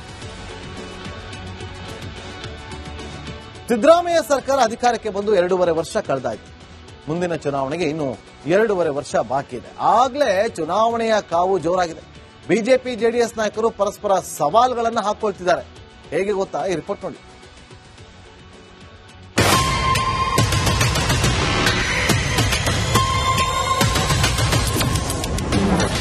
ಟೈಮ್ ಬರುತ್ತೆ ನೋಡ್ತೀರಿ ಎಂದ ದೊಡ್ಡ ಗೌಡ್ರು. 2028ಕ್ಕೂ ನಮ್ದೇ ಸರ್ಕಾರ ಅಂತ ಸಿದ್ದು ಗುಟುರು. ಬಿಜೆಪಿ ಜೆಡಿಎಸ್ ಒಂದಾಗಿ ಚುನಾವಣೆ ಎದುರಿಸಿದ್ರು 2028ರಲ್ಲಿ ಗೆಲ್ಲಲ್ಲ. ಮರಳಿ ಕಾಂಗ್ರೆಸ್ ಪಕ್ಷವೇ ಸರ್ಕಾರ ರಚನೆ ಮಾಡಲಿದೆ ಎಂದು ಮುಖ್ಯಮಂತ್ರಿ ಸಿದ್ದರಾಮಯ್ಯ ವಿಶ್ವಾಸ ವ್ಯಕ್ತಪಡಿಸಿದ್ದಾರೆ. ಕಾಲ ಬರುತ್ತೆ, ಈ ಮಾತನ್ನ ಹೇಳುವಾಗ ನನಗೆ ದೈವದಲ್ಲಿ ನಂಬಿಕೆ ಇದೆ. ಕಾಲ ಬರುತ್ತೆ, ಕಾಯಿರಿ, ಸ್ವಲ್ಪ ಕಾಯಿ. ಅವರು ನಾನು ಪ್ರೆಸಿಡೆಂಟ್ ಆಗಿದ್ದಾಗ 2004ರಲ್ಲಿ 59 ಗೆದ್ದಿದ್ದು. ಈಗ ಎಷ್ಟು ಗೆದ್ದಿದ್ದಾರೆ? 17. ಬಟ್ ಅವರಿಗೆ ಬಿಜೆಪಿ ಜೊತೆ ಇರೋ ಕಾನ್ಫಿಡೆನ್ಸ್ ಇದೆ. ಬಿಜೆಪಿ ಅವ್ರು ಜಾಸ್ತಿ ಗೆದ್ರೆ ಬಿಟ್ಬಿಡ್ತಾರೆ ಇವರಿಗೆ ಚೀಫ್ ಮಿನಿಸ್ಟರ್ ಆಗುತ್ತೆ. ಫಸ್ಟ್ ಆಫ್ ಆಲ್ ಬರೋದೇ ಇಲ್ಲ ಅವರು. 17 ಸೀಟ್ ಗೆದ್ದವರು ಸರ್ಕಾರ ರಚಿಸ್ತಾರ. ಈಗ ಕಾನೂನು ಪ್ರಕಾರ ಮಾಡಿರ್ತಾರೆ. ಅವರು ಕಾನೂನು ಪ್ರಕಾರ ಮಾಡ್ಲಿ. ಅವ್ರ ಕಾಲದಲ್ಲಿ ಅವ್ರಿಗೆ ಅಧಿಕಾರ ಬರಲ್ಲ. ಒಂದ್ ವೇಳೆ ಬಂದ್ರೆ ಅಧಿಕಾರ ಅವರು ಐ ಡೋಂಟ್ ನೋ ಯಾವ ಅರ್ಥದಲ್ಲಿ ಹೇಳ್ತಾರೆ ಗೊತ್ತಿಲ್ಲ ನನಗೆ. ಅವ್ರಿಗೆ ಹೆಂಗೆ ಅಧಿಕಾರ ಬರ್ತದೆ? 17 ಗೆದ್ದಿರೋರಿಗೆ ಹೆಂಗೆ ಅಧಿಕಾರ ಬರ್ತದೆ? ನನಗೆ ನಿಮಗೆ ವಿಶ್ವಾಸ, ನಿಮ್ಮ ಮನೆ ಮಗನ ಮೇಲೆ ಇದೆಯೋ ಗೊತ್ತಿಲ್ಲ. ನನಗೆ ವಿಶ್ವಾಸ ಇದೆ 2028 ಜನತೆಯ ಸರ್ಕಾರ. ನಿಜವಾದ ರಾಮರಾಜ್ಯ ಅಂತಿದೆ, ರಾಮರಾಜ್ಯ ಬೇಕು ಅಂದ್ರಲ್ಲ, ನಿಜವಾದ ರಾಮರಾಜ್ಯ ಸರ್ಕಾರ ಈ ರಾಜ್ಯಕ್ಕೆ ತರಬೇಕು ಅಂದ್ರೆ ಆ ಭಗವಂತ 5ನೇ ಬಾರಿ ನಮ್ಮನ್ನು ಉಳಿಸಿ ನಿಮ್ಮ ಹತ್ರ ಕಳಿಸಿದೆ. 2018ರಲ್ಲಿ ಆದಂತೆ 2028ರಲ್ಲೂ ಆಗುತ್ತೆ. ಎಚ್ ಡಿ ಕುಮಾರಸ್ವಾಮಿ ಸ್ಫೋಟಕ ಹೇಳಿಕೆ. 28ಕ್ಕೂ ನಾವೇ ಅಧಿಕಾರಕ್ಕೆ ಬರೋದು. ಇವ್ರು ಬರಕ್ ಸಾಧ್ಯನೇ ಇಲ್ಲ. ಬಿಜೆಪಿ ಮತ್ತೆ ಜೆಡಿಎಸ್ ಅಲಯನ್ಸ್ ಆದ್ರೂ ಬರಕ್ ಸಾಧ್ಯ. ಯಾವುದು 28ಕ್ಕೂ ತಮ್ಮದೇ ನಾಯಕತ್ವ. ಹೈಕಮಾಂಡ್ ಒತ್ತೊಡ್ಸಕ್ ತಯಾರಾಗವ್ರೆ ಜನ. ಈ ಸರ್ಕಾರ ಎಷ್ಟು ಬೇಗ ಕಿತ್ತಿಸಬೇಕು ಅಂತ ಕಾಯ್ತಾ ಇದ್ದಾರೆ. ನಿಮ್ಗೆ 2,000 ರೂಪಾಯಿ ನನ್ನ ತಾಯಂದ್ರೆ ಕೊಡ್ತಾ ಇದೀವಿ, ಒಪ್ಪಕೊಂಡೆ ಬಸ್ ಪಾಸ್ ಕೊಡ್ತಾ ಇದೀವಿ, ಇದೆಲ್ಲ ಇದೆಯಲ್ಲ, ಇದೆಲ್ಲ ಸಂಪೂರ್ಣವಾಗಿ ಧೂಳಿಪಟ ಮಾಡ್ತಾರೆ ನನ್ನ ತಾಯಂದ್ರನ್ನೇ. ಮುಂದಿನ ಚುನಾವಣೆ ನಾನು ಗೊತ್ತಿದೆ ನನಗೆ. ಎಚ್ಡಿಕೆ ಯಾವುದೇ ಸವಾಲು ಹಾಕಿದ್ರೂ ಸ್ವೀಕರಿಸ್ತೇನೆ. ಶಿವಕುಮಾರ್ ಜೊತೆ ನಾನು ಚರ್ಚೆ ಮಾಡೋದು ಅನಾವಶ್ಯಕ. ಆ ವ್ಯಕ್ತಿಗೂ ನನಗೂ ಹೋಲಿಕೆ ನಾನು ಮಾಡ್ಕೊಳ್ಳಕ್ಕೆ ಸಿದ್ಧ ಇಲ್ಲ. ನಾನು ಬಂದಿದ್ದೇ ಬೇರೆ, ನನ್ನ ಜೀವನವೇ ಬೇರೆ. ಅವ್ರ ತರ ಬೆಲಕೊಂಡೆ ಹೊಡೆದು ಕನಕಪುರ ಕ್ಷೇತ್ರ ಖಾಲಿ ಮಾಡಿ ಏನೇನು ಮಾಡ್ಕೊಂಡವ್ರೆ. ಅವ್ರ ಜೀವನ ನಾವು ಮಾಡಿದೀವ. ಅವ್ರು ಯಾವತ್ತು ಹೇಳ್ತಾರೆ ನಾನು ಅವರು ನೀವೇ ಫಿಕ್ಸ್ ಮಾಡಿ ನಾನು ರೆಡಿ ಇದ್ದೀನಿ ಅಂತ ಹೇಳಿದ್ರು. ಇನ್ನೇನಿಲ್ಲ, ಪರವಾಗಿಲ್ಲ. ನಾವು ರಾಜಕಾರಣದಲ್ಲಿ ಇರ್ಬೇಕಾದ್ರೂ ಅವ್ರ ಸವಾಲನ್ನ ಅವ್ರು ಚೀಫ್ ಮಿನಿಸ್ಟರ್ ಆಗಿದ್ದಾಗೆ ನಾನು ಸ್ವೀಕಾರ ಮಾಡಿದ್ದೀನಿ. ಈಗೂ ಮಾಡೋಣ, ಬಹಳ ನಮ್ರತೆಯಿಂದ. ರಾಮಮಂದಿರದಲ್ಲಿ ನಾನು ಹೇಳ್ತಾ ಇದ್ದೀನಿ, ರಾಮಮಂದಿರದಲ್ಲಿ ಪ್ರಶ್ನೆ ಕೇಳ್ತಾ ಇದ್ದೀನಿ. ನಾನು ರಾಮಮಂದಿರದಲ್ಲೇ ಕೂತ್ಕೊಂಡು ನೋಡಿದಂತೆ ನಡೀತೀವಿ. ನೀವು ಯಾವತ್ತು ಹೇಳ್ತೀರಾ 3 ದಿನ ಮುಂಚಿತ ಹೇಳ್ಬೇಕಷ್ಟೇ ನನಗೆ. ಕಾಂಗ್ರೆಸ್ ಜೆಡಿಎಸ್ ಮಧ್ಯೆ ಹಳೆ ಮೈಸೂರು ಭಾಗದಲ್ಲಿ ಸಮರ ಶುರುವಾಗಿದೆ.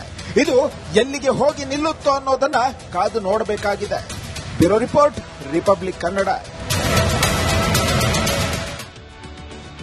ಭಾರತದ ಅಭಿವೃದ್ಧಿ ಕಂಡು ಇಡೀ ಜಗತ್ತೇ ದಂಗಾಗಿದೆ. ಭಾರತದ ಬೆಳವಣಿಗೆ ನೋಡಿ ಬೆಕ್ಕಸಬರಗಾಗಿದೆ. ಆದರೆ ರಾಹುಲ್ ಗಾಂಧಿ ಪಾಲಿಗೆ ಭಾರತದದ್ದು ಡೆಡ್ ಎಕಾನಮಿ ಅಂತೆ. ಅದೇ ರಾಹುಲ್ಗೆ ಡಿಕೆ ಶಿವಕುಮಾರ್ ಅವರೇ ಟಕ್ಕರ್ ಕೊಟ್ಟಿದ್ದಾರೆ. ರಿಪೋರ್ಟ್ ನೋಡಿ.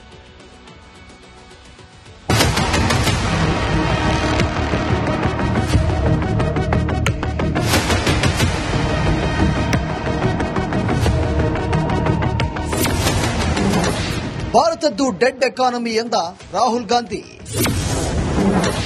ಭಾರತ ಮುಂದುವರಿಯುತ್ತಿದೆ ಅಂತ ಅಬ್ಬರಿಸಿದ ಡಿಕೆ.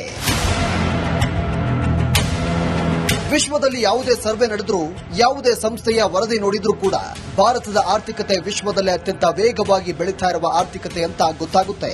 ಆದರೆ ಡೊನಾಲ್ಡ್ ಟ್ರಂಪ್, ರಾಹುಲ್ ಗಾಂಧಿ ಪ್ರಕಾರ ಭಾರತದ ಆರ್ಥಿಕತೆ ಡೆಡ್ ಎಕಾನಮಿ ಅಂತೆ. ಡಿಸಿಎಂ ಡಿಕೆ ಶಿವಕುಮಾರ್ ಪ್ರಕಾರ ಬೆಳೀತಾ ಇರುವ ಆರ್ಥಿಕತೆಯಂತೆ. I mean, everybody knows this, except the Prime Minister and the Finance Minister. Everybody knows that the Indian economy is a dead economy. I'm glad that President Trump has stated a fact. ನನಗೆ ಅಷ್ಟೋ ಇಷ್ಟೋ ರಾಜಕೀಯದ experience ಇದೆ. ಅವರು ಯಾವ ಲೆಕ್ಕದಲ್ಲಿ ಮಾತಾಡಿದಾರೋ ನನಗೆ ಗೊತ್ತಿಲ್ಲ. ನಾನು ಹೊರಗಡೆ ದೇಶದಲ್ಲಿ ಹೋಗಿ ನಿಂತ್ಕೊಂಡು ನಾನು ಹೋಗಿ ಭಾರತನ ನೋವು ಮಾಡೋಂತ ಒಂದು ಪರಿಸ್ಥಿತಿಯಲ್ಲಿ ನಾವ್ಯಾರೂ ಇಲ್ಲ. ನಾನು ವಿದೇಶದಲ್ಲಿ ನಿಂತು ಭಾರತಕ್ಕೆ ಅವಮಾನಿಸಲ್ಲ. ರಾಹುಲ್ ಗಾಂಧಿ ಅವರು ಏನು ಮಾಡಿಲ್ಲ. ರಾಹುಲ್ ಗಾಂಧಿ ಅವರು ಅವ್ರ ಕೆಲವು ಅಭಿಪ್ರಾಯಗಳನ್ನು ತಿಳಿಸಿದ್ದಾರೆ. ಅದು ನಮ್ಮ ಇಂಟರ್ನಲ್ ವ್ಯವಸ್ಥೆ. ನಾನು ಅಲ್ಲಿಗೆ ಹೋಗ್ಬಿಟ್ಟು ನಮ್ಮ ಭಾರತನ ರಾಜಕೀಯಕ್ಕೋಸ್ಕರ ನಾನು ನ್ಯಾಷನಲ್ ಫ್ಲಾಗ್ ಹಾಕೊಂಡು ಇಲ್ಲಿಗೆ ಹೋಗ್ಬಿಟ್ಟು ನಾನು ಈ ಫ್ಲಾಗ್ಗೆ ಬಯಕಾಗ್ತದ. ಡಿಕೆ ಶಿವಕುಮಾರ್ ಅತ್ಯಂತ ಬುದ್ಧಿವಂತ ರಾಜಕಾರಣಿ. ದೇಶವನ್ನ ಜಪ್ಪಯ್ಯ ಅಂದ್ರೂ ಬಿಟ್ಟುಕೊಡಲ್ಲ. ವಿದೇಶದಲ್ಲಿ ನಿಂತು ಭಾರತವನ್ನ ಅವಮಾನ ಮಾಡಲ್ಲ. ಅವರಿಗಿರೋ ಬುದ್ಧಿ ಬೇರೆಲ್ಲರಿಗೂ ಬರಲಿ. Bureau report, republic Kannada. Padmashri ಪ್ರಶಸ್ತಿ ಅಂದ್ರೆ ಒಂದು ಕಾಲದಲ್ಲಿ ಸಮಾಜದ ಗಣ್ಯರಿಗೆ ಮಾತ್ರ ಸಿಗ್ತಾ ಇದ್ದ ಗೌರವ. ಆದರೆ ಇತ್ತೀಚಿನ ದಿನಗಳಲ್ಲಿ ಇದು ನಿಜವಾದ ಸಾಧಕರಿಗೆ ಸಿಗ್ತಾ ಇದೆ. ದೇಶದ ಮೂಲೆ ಮೂಲೆಯಲ್ಲಿ ಎಲೆಮರೆಯ ಕಾಯಿಯಂತಿರುವಂತಹ ಸಾಧಕರನ್ನ ಗುರುತಿಸಿ ಪದ್ಮ ಪ್ರಶಸ್ತಿ ನೀಡಲಾಗ್ತದೆ. ಈ ಸಾಲಿಗೆ ಈಗ 3 ಹೆಮ್ಮೆಯ ಕನ್ನಡಿಗರು ಆಯ್ಕೆಯಾಗಿದ್ದಾರೆ. ಅವರ ಸಾಧನೆಯನ್ನು ನೋಡ್ಕೊಂಬರೋಣ ಬನ್ನಿ. ಕನ್ನಡದ 8 ಜನ ಸಾಧಕರಿಗೆ ಪದ್ಮ ಪ್ರಶಸ್ತಿ, 1 ಪದ್ಮಭೂಷಣ, 7 ಪದ್ಮಶ್ರೀಗರಿ.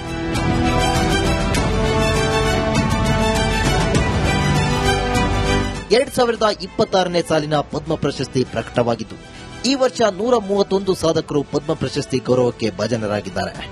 ಕರ್ನಾಟಕದ ಒಟ್ಟು 8 ಸಾಧಕರು ಈ ಅತ್ಯುನ್ನತ ನಾಗರಿಕ ಪ್ರಶಸ್ತಿಗೆ ಆಯ್ಕೆಯಾಗಿದ್ದಾರೆ. ವಿದ್ವಾಂಸಕ, ಲೇಖಕ, ಕರ್ನಾಟಕದ ಶತಾವಧಾನಿ ಆರ್ ಗಣೇಶ್ ಪದ್ಮಭೂಷಣ ಪ್ರಶಸ್ತಿಗೆ ಭಾಜನರಾಗಿದ್ದಾರೆ.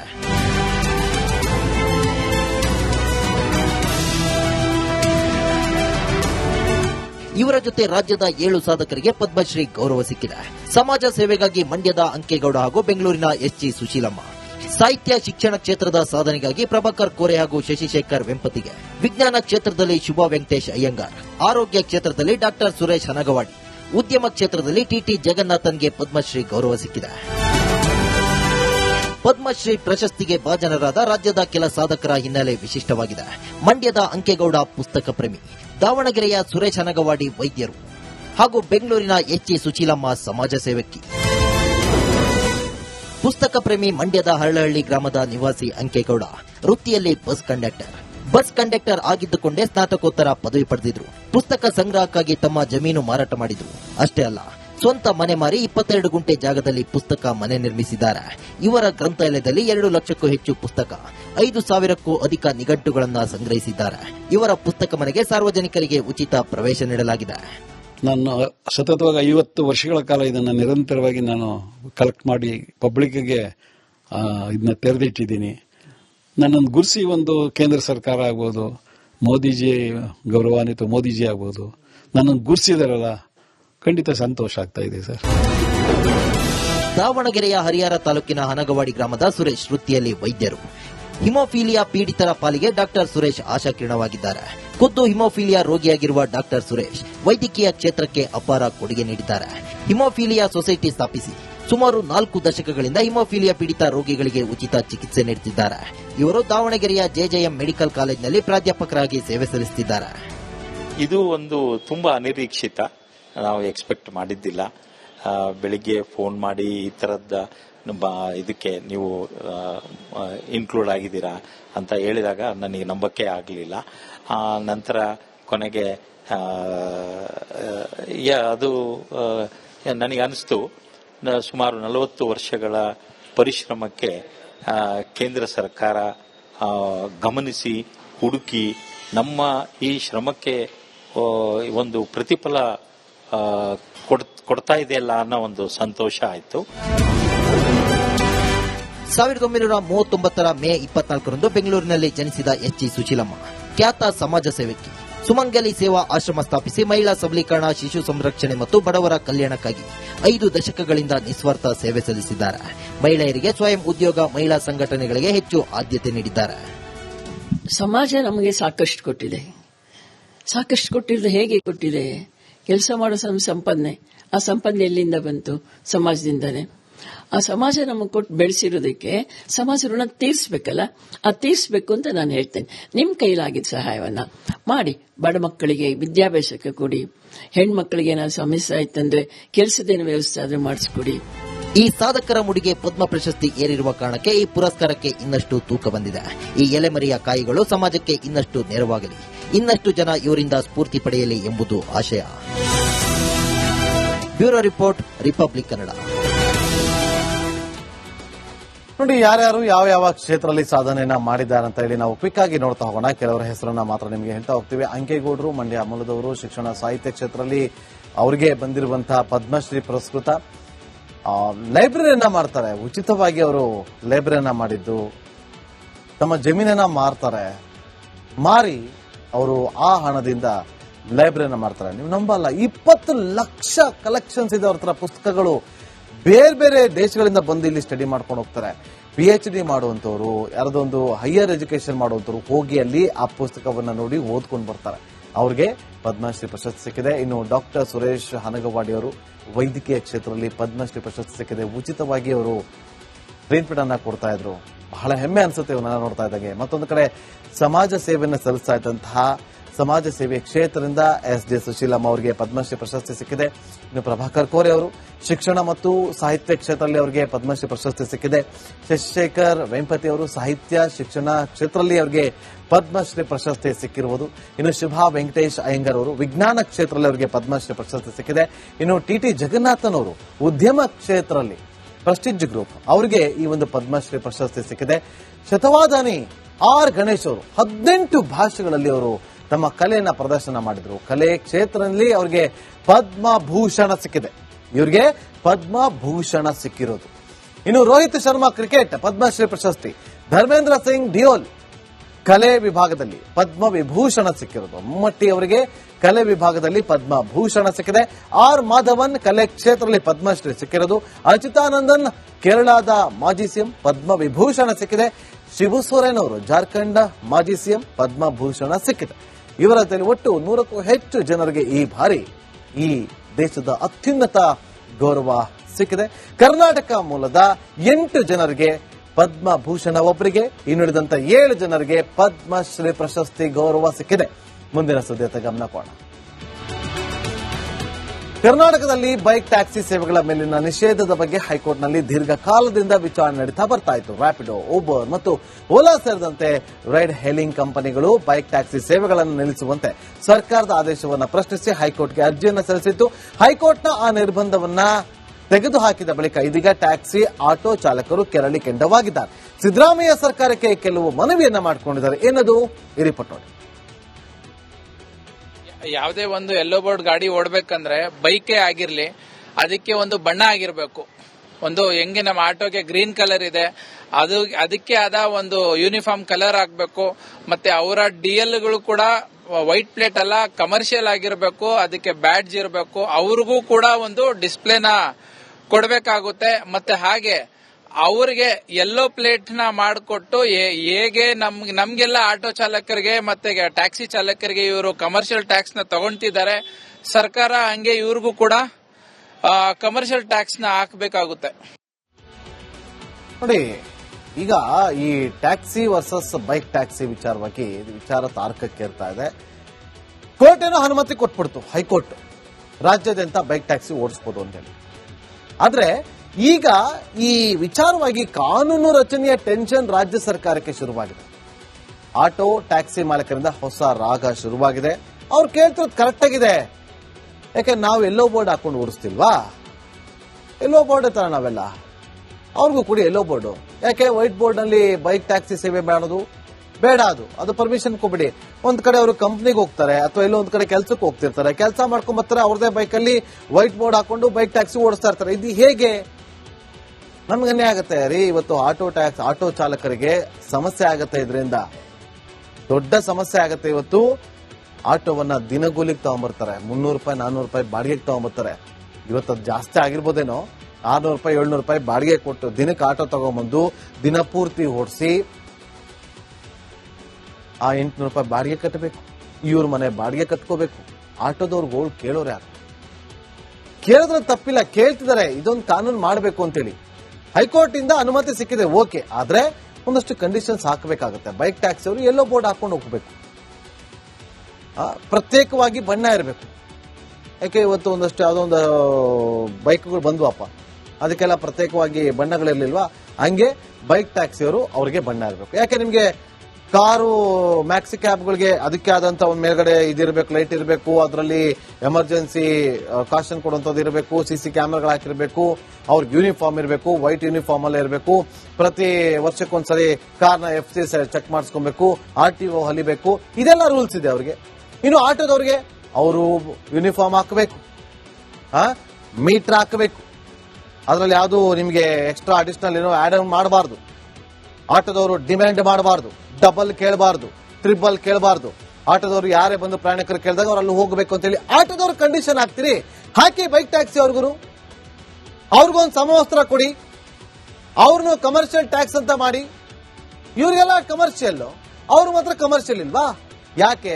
ಈ ತರದ ಅನ್ಯಾಯ ಬೇಡ ಅಂತ ಹೇಳಿ ಸರ್ಕಾರಕ್ಕೆ ಆಟೋ ಮತ್ತು ಟ್ಯಾಕ್ಸಿ ಅವರು ಒತ್ತಾಯವನ್ನ ಮಾಡಿದ್ದಾರೆ. ಸರ್ಕಾರ ಯಾವ ನಿರ್ಧಾರಕ್ಕೆ ಬರುತ್ತೆ ಕಾದ್ನೋಡು. ಮುಂದಿನ ಸುದ್ದಿ ಗಮನ ಕೊಡೋಣ.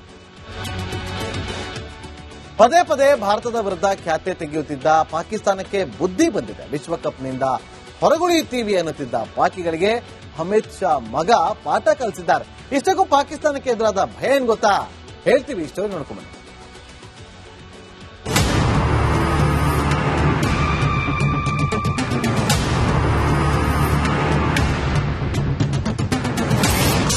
ಜೈಶಾ ವಾರ್ನಿಂಗ್ಗೆ ಬೆಚ್ಚಿ ಬಿದ್ದ ಪಾಕಿಸ್ತಾನ.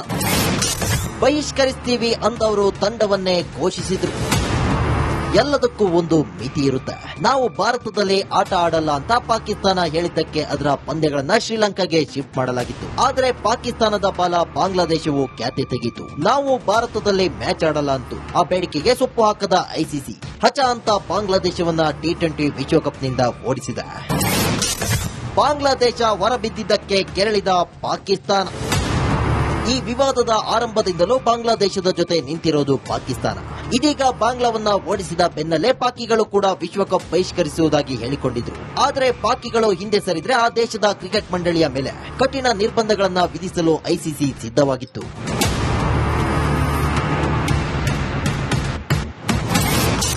ಬೆದರಿ ತಂಡವನ್ನ ಘೋಷಿಸಿದ ಪಾಕಿಸ್ತಾನ. T20 ವಿಶ್ವಕಪ್ನಲ್ಲಿ ಪಾಕಿಸ್ತಾನ ಆಡಬೇಕಾ ಬೇಡವಾ ಅನ್ನೋದು ಸರ್ಕಾರವೇ ನಿರ್ಧರಿಸುತ್ತದೆ. ಆದರೆ ಪಾಕಿಸ್ತಾನ 15 ಸದಸ್ಯರ ತಂಡವನ್ನ ಘೋಷಿಸಿದೆ. ಈ ಮೂಲಕ ಐಸಿಸಿ ಕೊಟ್ಟ ವಾರ್ನಿಂಗ್ಗೆ ಪಿಸಿಬಿ ಬೆಚ್ಚಿ ಬಿದ್ದಿದೆ ಅಂತ ಟ್ರೋಲ್ ಮಾಡಲಾಗ್ತಿದೆ. ಒಂದು ವೇಳೆ ಪಾಕ್ ಹೊರಬಿದ್ದಿದ್ರೆ ಅದರ ಸ್ಥಾನಕ್ಕೆ ಉಗಾಂಡ ತಂಡ ಬರ್ತಿತ್ತು. News desk, Republic Kannada. T20 cup ಅನ್ನ ಆಡಬೇಕು ಅಂತೇಳಿ ಇವತ್ತು ಎಷ್ಟೋ ದೇಶಗಳು ಸರತಿ ಸಾಲಲ್ಲಿ ಕಾಯ್ಕೊಂಡು ನಿಂತಿದೆ. ನಮಗೊಂದು ಅವಕಾಶ ಕೊಡಿ, ನಮ್ಗೊಮ್ಮೆ ಅವಕಾಶ ಕೊಡಿ ಅಂತೇಳಿ. ಇವತ್ತು ಪಾಕಿಸ್ತಾನದವ್ರಿಗೆ ತಿನ್ನೋದಕ್ಕೆ ಅನ್ನ ಇಲ್ಲ, ಭಿಕ್ಷೆ ಬೇಡ್ಕೊಳ್ತಾ ಇದೆ. ಪಾಪ ಕ್ರಿಕೆಟ್ ಪ್ಲೇಯರ್ಗಳು ಮನೆ ಮಾರಾಕ್ಬಿಟ್ಟು ಸಾಲ ಸೋಲ ಮಾಡ್ಕೊಂಡು ಏನೇನೋ ಮಾಡ್ಕೊಂಡು ಆಡ್ತಾರೆ. ಅಂಥದ್ರಲ್ಲಿ ಪಾಕಿಸ್ತಾನಕ್ಕೆ ಇದೆಲ್ಲ ಬೇಕಾ? ನೋಡಿ, ಇವತ್ತು ಸ್ಕಾಟ್ಲೆಂಡ್ ಬನ್ನಿ ಆಡಿ ಅಂತ ಹೇಳ್ದಂಗೆ ಅವ್ರು ಎಂತ ಜೋಶು, ಎಂತ ಖುಷಿ. ಅಬ್ಬಾ, ನೀವು ನೋಡ್ಬೇಕು ಅವ್ರ ಖುಷಿನ. ಧನ್ಯೋಸ್ಮಿ ಅಂದಿದ್ದಾರೆ ಸ್ಕಾಟ್ಲೆಂಡ್ ಟೀಮ್ ಅವರು. ಬನ್ನಿ ನೀವು ಆಡಿ ಅಂತ ಹೇಳಿದಾಗ ಅದು ಬೇಕು. ನೋಡಿ, ಯಾವತ್ತೇ ಆಗ್ಲಿ ಶಾಂತಿಯನ್ನ ಕಾಪಾಡುವಂತವ್ರು ನಾವು ಖ್ಯಾತೆ ತೆಗಿಯಲ್ಲ, ನಮ್ದು ಆ ಬುದ್ಧಿ ಅಲ್ಲ ಅಂತ ಹೇಳಿ. ನಿಮ್ದು ನರಿ ಬುದ್ಧಿನೇ ಪಾಕಿಸ್ತಾನದವ್ರದ್ದು. ನಾಯಿ ಬಾಲ ಯಾವತ್ತು ಡೊಂಕೆ, ನಿಮ್ದು ಅದೇ. ನಿಮಗೆ ನೇರವಾಗಿ ಬಂದು ಫೇಸ್ ಟು ಫೇಸ್ ನಮ್ಮ ಭಾರತದ ಸೈನಿಕರ ಜೊತೆ ಹೊಡೆದಾಡಿ ಬರ್ದಾಡಕ್ ಆಗಲ್ಲ ನಿಮ್ ಕೈನಾಗೆ. ಅಲ್ಲಿ ಕ್ರಿಕೆಟ್ ಅಲ್ಲಾದ್ರೂ ಗೆಲ್ತೀರಾ? ಇಲ್ಲ, ಅಲ್ಲೂ ಸೋಲೆ ನಿಮ್ಗೆ. ಅಲ್ಲೂ ಕೂಡ ಖ್ಯಾತಿ ತೆಗಿತೀರಾ. ಈಗ ಅವರು ಬೆದರಿಕೆ ಆಗ್ತಾರೆ ನಮ್ಗೆ, ನಾವು ವಿಶ್ವಕಪ್ ಆಡಲ್ಲ, ನಾವು ಹೊರಗಿರ್ತೀವಿ, ಹೋಗ್ರಿ, ಹೊರಗೆ ಹೋದ್ರೆ ಹೋಗ್ರಿ, ಕಳಿಸ್ಬಿಟ್ರಿ ಅವ್ರನ್ನ, ಬೇಡವೇ ಬೇಡ, ಹೋಗ್ಲಿ ಅಂತೇಳಿ ಪಾಕಿಸ್ತಾನಕ್ಕೆ ಒಂದು ಪರೋಕ್ಷವಾಗಿ ಒಂದು ಸಂದೇಶ ಕಳಿಸುತ್ತೆ ಐಸಿಸಿ ಚೇರ್ಮನ್ ಯಾರು ಗೊತ್ತಲ್ಲ, ಐಸಿಸಿ ಅಧ್ಯಕ್ಷರಾಗಿರೋದು ಅಮಿತ್ ಶಾ ಅವರ ಮಗ ಜೈ ಶಾ ಅವರು, ಭಾರತದ ಜೈ ಶಾ ಅವರು, ಗೃಹ ಮಂತ್ರಿ, ಕೇಂದ್ರ ಗೃಹ ಮಂತ್ರಿ ಅಮಿತ್ ಶಾ ಅವರ ಮಗ. ಅವ್ರಿಗೆ ಖಡಕ್ ವಾರ್ನಿಂಗ್ ಕೊಟ್ರು, ಸರ್ವನಾಶ ಆಗ್ತಿರೋ ವಿಶ್ವಕಪ್ನಿಂದ ಹೊರಗುಳಿದ್ರೆ. ಅವ್ರೇನಾದ್ರು ಇವತ್ತು ಕೆಲಸ ಮಾಡ್ಬಿಡಿದ್ರೆ ಇವತ್ತು ಸರ್ವನಾಶ ಆಗೋಗ್ತಿತ್ತು ಪಾಕಿಸ್ತಾನದ ಕ್ರಿಕೆಟ್. ಶ್ರೀಲಂಕಾದ ಕ್ರಿಕೆಟ್ನ ಬೋರ್ಡ್ ಯಾವ ಪರಿಸ್ಥಿತಿಗೆ ಹೋಗಿತ್ತು ನಿಮ್ಗೆಲ್ಲ ಚೆನ್ನಾಗಿ ಗೊತ್ತು. ಚಂದ ವಸೂಲಿ ಮಾಡ್ಕೊಂಡ್ಬಂದು ಕ್ರಿಕೆಟ್ ಆಡಿ ಅಲ್ಲಿನ ಕ್ರಿಕೆಟ್ ಬೋರ್ಡ್ ಇವತ್ತು ಒಂದೊಳ್ಳೆ ಹೆಸರು ಮಾಡಿತು. ಪಾಕಿಸ್ತಾನಕ್ಕೆ ಇದಾಗಬೇಕು, ಅವ್ರಿಗೆ ಸರ್ವನಾಶ ಆಗಬೇಕಿತ್ತದು. ಯಾವಾಗ ಜೈಶಾ ಅವರು ಒಂದು 3 ಖಡಕ್ ಸಂದೇಶವನ್ನ ಕೊಟ್ಟರು, ಬಾಲ ಮುದುರ್ಕೊಂಡು ಬಂದು ಇಲ್ಲ ನಾವು ಆಡ್ತೀವಿ ಅಂತೇಳಿ ಈಗ ಟೀಮ್ಸ್ ಅನೌನ್ಸ್ ಮಾಡೋರೆ. ಹಾಗಾದ್ರೆ ಆ 3 ಸಂದೇಶ ಏನು ಗೊತ್ತಾ? ಮೊದಲನೇ ಸಂದೇಶ, ಯಾವ ತಂಡದ ಜೊತೆ ಕ್ರಿಕೆಟ್ ಆಡಲು ನಿರ್ಬಂಧವನ್ನ ಮಾಡ್ಬಿಡ್ತೀವಿ. ಯಾವ ತಂಡದ ಜೊತೆಲೂ ಕೂಡ ನೀವು ಕ್ರಿಕೆಟ್ ಆಡಬಾರ್ದು, ಕಂಪ್ಲೀಟ್ ನಿರ್ಬಂಧ ಮಾಡಕ್ ಬಿಡ್ತೀವಿ. ಏಷ್ಯಾ ಕಪ್ ನಲ್ಲೂ ಕೂಡ ಬ್ಯಾನ್ ಮಾಡಕ್ ಬಿಡ್ತೀವಿ ನಿಮ್ ತಂಡನ ಅಂತೇಳಿ ವಾರ್ನಿಂಗ್ ಕೊಟ್ರು. ಇನ್ನು 3ನೇ ಪಾಯಿಂಟ್, PSL ನಲ್ಲಿ ವಿದೇಶಿ ಕ್ರಿಕೆಟಿಗರು, ಅಲ್ಲಿ ನಮ್ದಿಲ್ಲ IPL ನಡೆಯುತ್ತಲ್ಲ, ಅದೇ ತರ PSL ನಡೆಯುತ್ತೆ, ವಿದೇಶಿ ಕ್ರಿಕೆಟಿಗರು ಕೂಡ ಆಡುವಂತಿಲ್ಲ ಅಂತೇಳಿ ನಾವು ಆರ್ಡರ್ ಮಾಡ್ತೀವಿ. ಅದ್ ಹೆಂಗ್ ಮಾಡ್ತೀರಾ ಮಾಡಿ ಅಂತೇಳಿ. ನೀವು ಬಂದ ಆಡೋ ದೊಡ್ಡ ವಿಚಾರ ಅಲ್ಲ, ನಮ್ದೊಂದು ಶಾಂತಿ ಸೌಹಾರ್ದತೆಯ ದೇಶ. ಒಂದು ಕ್ರಿಕೆಟ್ನ ನಾವು ಕ್ರಿಕೆಟ್ ಆಗಿ ನೋಡ್ತೀವಿ, ಒಂದು ಸ್ಪೋರ್ಟ್ಸ್ಮನ್ಶಿಪ್ ಆಗಿ ನೋಡ್ತೀವಿ. ಯುದ್ಧ ಬೇರೆ. ಬನ್ನಿ, ಅಲ್ಲಿ ಮಕಾಡ ಮಲಗಿಸ್ತಾರೆ ನಮ್ಮ ಸೈನಿಕರು. ಬಂದು ಕ್ರಿಕೆಟ್ ಆಡಿ ಅಂತಾರೆ, ನೀವು ಆಡಲ್ಲ ಅಂತೀರ, ಬೇಡ. 3 ಕಂಡೀಷನ್. ನಿಮ್ PSL ಅಲ್ಲಿ ಫಾರಿನ್ ಪ್ಲೇಯರ್ಗಳು ಬಂದು ಆಡಂಗಿಲ್ಲ, ನೀವು ಯಾವ ತಂಡ ಜೊತೆಲೂ ಕೂಡ ಬೇರೆ ಟೂರ್ನಮೆಂಟ್ಗಳನ್ನ ಆಡಂಗಿಲ್ಲ. ಕಂಡೀಷನ್ ಹಾಕಿದ್ರು. ಏಷ್ಯಾ ಕಪ್ ನಲ್ಲೂ ಕೂಡ ನಿಮ್ಮನ್ನ ಸೇರ್ಸಲ್ಲ, ನಿಮ್ಮನ್ನ ಬ್ಯಾನ್ ಮಾಡಾಕ್ತಿವಿ ಅಂತಂದ್ರು. ಈ 3 ವಾರ್ನಿಂಗ್ ಕೊಡ್ತಾ ಇದ್ದಂತೆ ಬಾಲ ಮುದುರ್ಕೊಂಡು ಬಂದು ಟೀಮ್ ಅನ್ನ ಅನೌನ್ಸ್ ಮಾಡಿದ್ರು, ಇಲ್ಲ ನಾವು ಆಡ್ತೀವಿ ಅಂತೇಳಿ. ಯಾವಾಗ ಈ ವಾರ್ನಿಂಗ್ ಕೊಟ್ಟರು, ತಂಡವನ್ನ ಘೋಷಣೆ ಕೂಡ ಮಾಡ್ಬಿಟ್ಟಿದೆ. ಶ್ರೀಲಂಕಾದಲ್ಲಿ ತನ್ನ ಎಲ್ಲಾ ಪಂದ್ಯಗಳನ್ನ ಕೂಡ ಪಾಕಿಸ್ತಾನ ಆಡುತ್ತೆ. ತೆಪ್ಪಗೆ ಆಡಬೇಕು, ಸೋಲ್ತಿರೋ ಗೆಲ್ತಿರೋ ಸೆಕೆಂಡ್ರಿ, ಹೋಗ್ಬೇಕು ಸುಮ್ಮನೆ. ಕ್ರಿಕೆಟ್ ತರ ನೋಡ್ಬೇಕು. ಬನ್ನಿ, ಯುದ್ಧ ಬೇರೆ, ಬಡದಾಟ ಬೇರೆ, ನಮಗೂ ನಿಮಗೂ ಬಡದಾಟ. ಕ್ರಿಕೆಟ್ ತರ ನೋಡಿ. ಜೈಶಾ ಕೊಟ್ಟಂತ ವಾರ್ನಿಂಗ್ಗೆ ಬಾಲ ಮುದುರ್ಕೊಂಡಿದೆ. ಈಗ T20 ಕಪ್ ಆಡುತ್ತೆ. ಮುಂದಿನ ಸುದ್ದಿ ತಗೊಂಡ, ಭಾರತದ ಸೇನೆ ಮಾತ್ರವಲ್ಲ, ಭಾರತದ ಸಿನಿಮಾಗಳನ್ನ ಕೂಡ ಕಂಡು ಪಾಕಿಸ್ತಾನಗಳು ಬೆದರುತ್ತಿದ್ದಾರೆ. ಇತ್ತೀಚೆಗೆ ಧುರಂಧರ್ ಚಿತ್ರವನ್ನ ಬ್ಯಾನ್ ಮಾಡಿದ್ದ ಪಾಕಿಸ್ತಾನ ಇದೀಗ ಬಾರ್ಡರ್ 2 ಚಿತ್ರವನ್ನು ಕೂಡ ನಿಷೇಧ ಮಾಡಿದೆ. ಪಾಕಿಸ್ತಾನದ ಮಾತು ಕೇಳಿ UAE ಮತ್ತು ಇತರ ಗಲ್ಫ್ ದೇಶಗಳಲ್ಲಿ ಬಾರ್ಡರ್ 2 ಚಿತ್ರ ಬ್ಯಾನ್ ಆಗಿದೆ. Bahrain, Kuwait, Oman, Qatar, Saudi Arabia ಮತ್ತು UAEಗಳಲ್ಲಿ ಬಾರ್ಡರ್ 2 ಅನ್ನ ಬಿಡುಗಡೆ ಮಾಡೋದಿಲ್ಲ. ಆದರೂ ಬಾರ್ಡರ್ 2 ಮೊದಲ ದಿನವೇ 100 ಕೋಟಿಗೂ ಹೆಚ್ಚು ಕಲೆಕ್ಷನ್ ಮಾಡಿದೆ.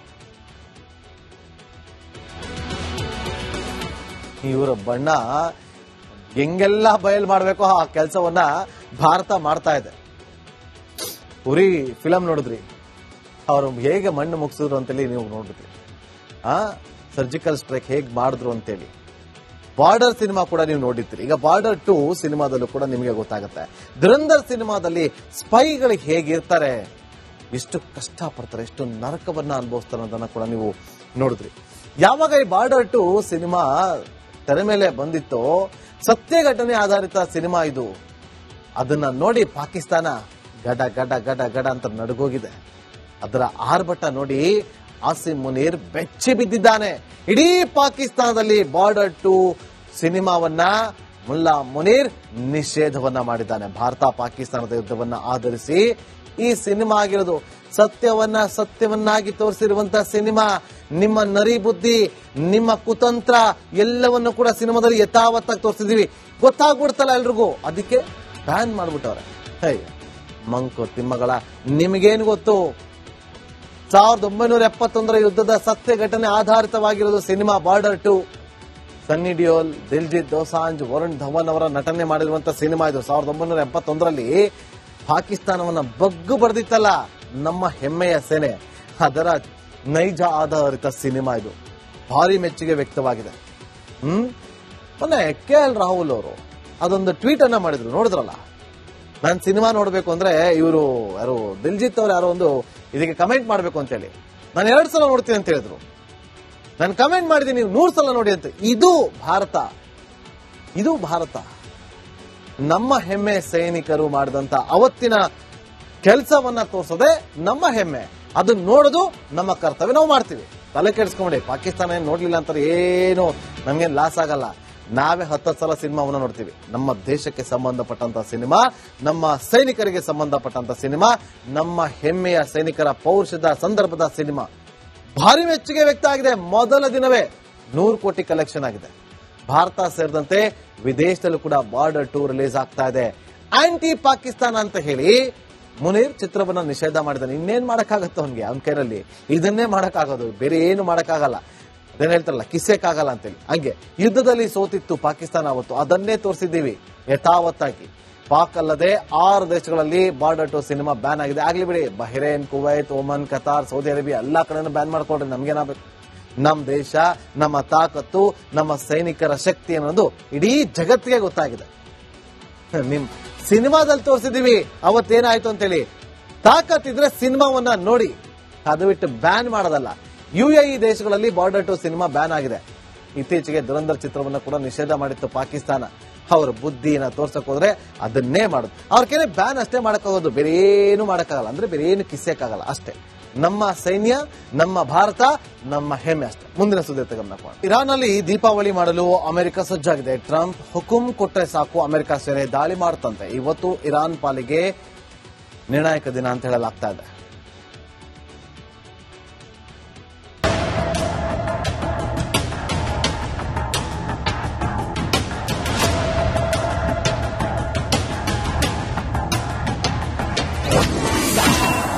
ಇರಾನ್ನನ್ನ ಸರ್ವನಾಶ ಮಾಡುತ್ತಾ ಅಮೆರಿಕ. ಖಮೇನಿ ಕೋಟೆ ಸುತ್ತಲೂ ಟ್ರಂಪ್ ಅಸ್ತ್ರಗಳು ಸಿದ್ಧ.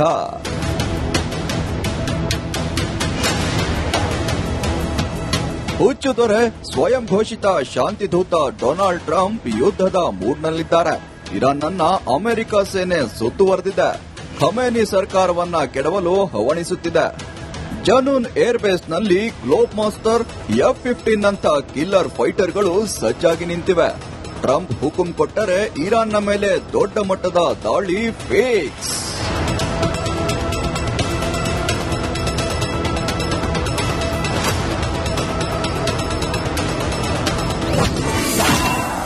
ಇರಾನ್ ಸಹಾಯಕ್ಕೆ ನಿಂತ ಚೀನಾ. ಯುದ್ಧ ಭಯದಲ್ಲಿ ಸಿಲುಕಿರೋ ಇರಾನ್ ಬೆನ್ನಿಗೆ ಚೀನಾ ನಿಂತಿದೆ. ಬರೋಬ್ಬರಿ 20 ವಿಮಾನಗಳಲ್ಲಿ ಡ್ರೋನ್, ಖತರ್ನಾಕ್ ಶಸ್ತ್ರಾಸ್ತ್ರಗಳನ್ನ ಖಲೀಫಾಗೆ ಕೊಟ್ಟಿದೆ.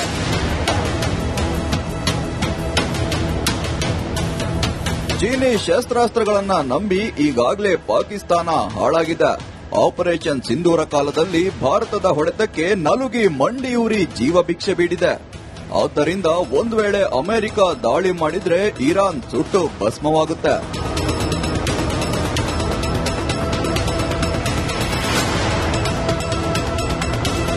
ಇರಾನ್ನಲ್ಲಿ ಯಾವ ವಿಮಾನಗಳು ಹಾರಾಡ್ತಿಲ್ಲ.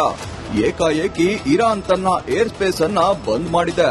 ಖಲೀಫಾ ಖಮೇನಿ ಕೂಡ ಅಂಡರ್ಗ್ರೌಂಡ್ ನಲ್ಲಿ ಅಡಗಿದ್ದಾನೆ ಅಂದ್ರೆ ಇವತ್ತು ಇರಾನ್ನಲ್ಲಿ ಅಮೆರಿಕ ದೀಪಾವಳಿ ಮಾಡಿದ್ರೂ ಅಚ್ಚರಿಯಿಲ್ಲ. News desk, Republic Kannada. ಇದಾಗಿತ್ತು ಇವತ್ತಿನ ಕರ್ನಾಟಕ ಪ್ರೈಮ್ ಟೈಮ್. ನೋಡ್ತಾ ಇರಿ ರಿಪಬ್ಲಿಕ್ ಕನ್ನಡ, ಇದು ನಿಮ್ಮ ಧ್ವನಿ. ಗಂಟು ಕಟ್ಟಿಕೋ ಲವಂಗ, ಹಸಿರು ಏಲಕ್ಕಿಯಿಂದ ತುಂಬಿದ MDH D+ ಮಸಾಲೆ.